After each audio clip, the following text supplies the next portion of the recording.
Alright, good morning everybody. It's Rabbi Joe here again with another video. Maybe that's how I should start my videos now.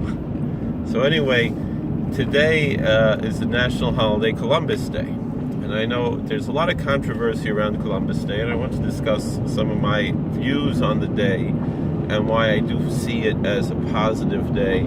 That being said, that doesn't mean that I'm rude or to people who disagree with me. I'm specifically going out of my way today, even though I could have the day off work. I'm supposed to have the day off work. Having the day off work would mean that certain programs would be canceled at the institution where I work. Among those programs we have a community of people who follow the spirituality of Native Americans and the way that they understand it, to a certain extent. And these guys, they would not be able to have their ceremony today or whatever if I didn't come to work today. And so I'm specifically going out of my way to come to work for that reason, in addition to the fact that, you know, I take off a lot of Jewish holidays, so I don't want to just use vacation days for Jewish holidays. But I specifically, you know, did not want to offend this community.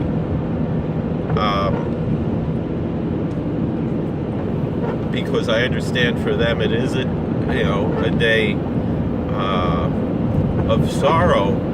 However, that being said, and I don't know if all of them believe that it's a day of sorrow, but with that being said, with my sensitivity, I also come with disagreement. I do not believe it should be a day of sorrow. I believe that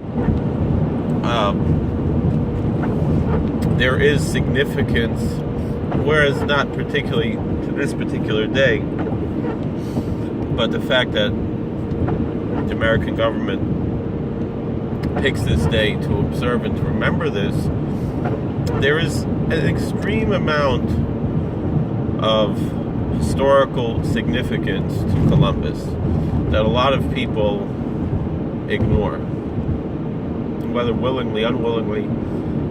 And a lot of it has to do with the general hatred of Western civilization, often self-hatred.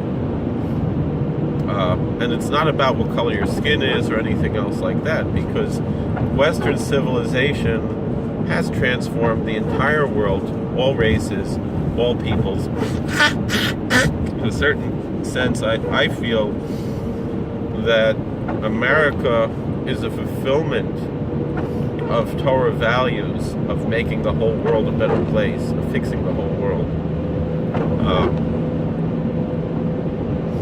And so there is connection to these concepts that really go back to Columbus in many ways. I mean, my Baba Aleh Shalom, you know, she would use a term always, the Mazel for Columbus, like it's a I guess, I don't know, for a long time it's been a Yiddish expression, you know, to express someone who's very lucky, to say he has the luck of Columbus. But more than that, there are other things to consider when it comes to the significance of Columbus and Columbus Day. Some are parochially Jewish and some are world-changing. I think I want to focus first on the world-changing aspects of Columbus. Particularly, you know, I watched a few videos this morning discussing the relevance and significance of Columbus and Columbus Day today. And a lot of comments said, which were probably, you know, just dumb kids, you know, who think they know something. Well, Columbus didn't discover America, Leif Erikson did. And with that same logic, you could say, well, the indigenous people who came there first or whatever. And obviously, it's an extension of that same logic if you think about it, that would transform this. Why do I say this? How is that so? Because the logic of Columbus, of why there's significance to Columbus discovering America, is first and foremost the Columbian Exchange. That is why, in many ways, there is tremendous significance to Columbus, not because, it's, he's the first white guy to, cross the Atlantic and come here, because he wasn't, right? The Vikings did it. But the Vikings didn't bring back that information back to the world, back to the old world, and spread it around the world. And the Vikings also didn't bring anything from the old world to the new world. And this Columbian Exchange, which worked both ways, is the primary historical and sociological and scientific, biological, geological transformation of the world that took place after the discovery of Columbus. And that is the significance there. And that's what we have to remember. And it brought as much prosperity and joy that it brought to the world, also brought sorrow, but in many ways.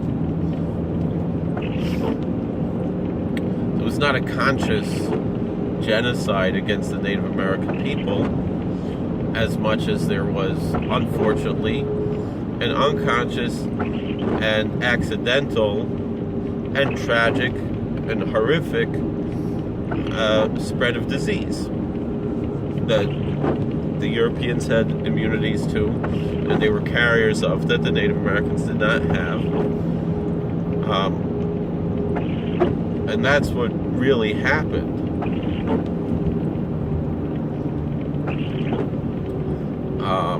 Yes, there were wars, but there were wars on both sides. They were fair. There were many times when the Native American peoples, of which there were many, many, many nations, often warring nations, that they also, were involved with, and sometimes, they beat the European settlers. But more often than not, there was many times when they worked together, and there was mutual respect, and there was benefit on both sides. There was tremendous benefit to many of the Native American people from the Columbian Exchange, but also tragedy on both sides in many ways. There are things that they didn't have, and they spread, and there was that exchange. Earthworms had gone extinct long ago in North America, and when the Europeans brought them inadvertently, it's, in a geological sense, in a topological sense, transformed the soil and the biology, and even to a certain extent the geology of America, to the point where earthworms are ubiquitous throughout most of the temperate areas of the United States, but they have transformed the landscape, not just fishing bait. On the other side as well, potatoes and tobacco are two crops, among many, corn and many others, that were unknown before Columbus. And potatoes so transformed Europe that they became part of the traditional foods of so many European countries within a matter of 300 or 400 years. To the point where, for example, in Ireland, when there was the potato famine, that killed a lot of people. That's, again, one of the tragedies of the Columbian Exchange, but the fact that it killed so many people only was possible because so many people depended on this crop. And so we could speak about the positive and negative aspects of tobacco. And in the reverse, the things that the Native Americans received from the Europeans. One interesting thing was the horse. Horses, according to evolutionary science, come from the Americas, made their way over the Bering Strait, various species, to populate all throughout, Eurasia and even into Africa, the zebras. And then they became extinct in the Americas, and then thousands of years later were restored back to where they came from. And the native peoples found them as useful as well.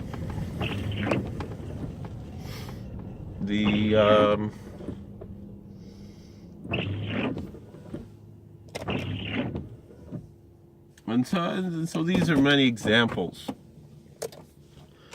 from the world of why Columbus mattered and still matters today. I want to talk a little bit about the Jewish aspects of it, but I have some work to do now. Maybe on my way back we'll be able to talk about it more. All right, God bless. Please like, share, and subscribe, comment.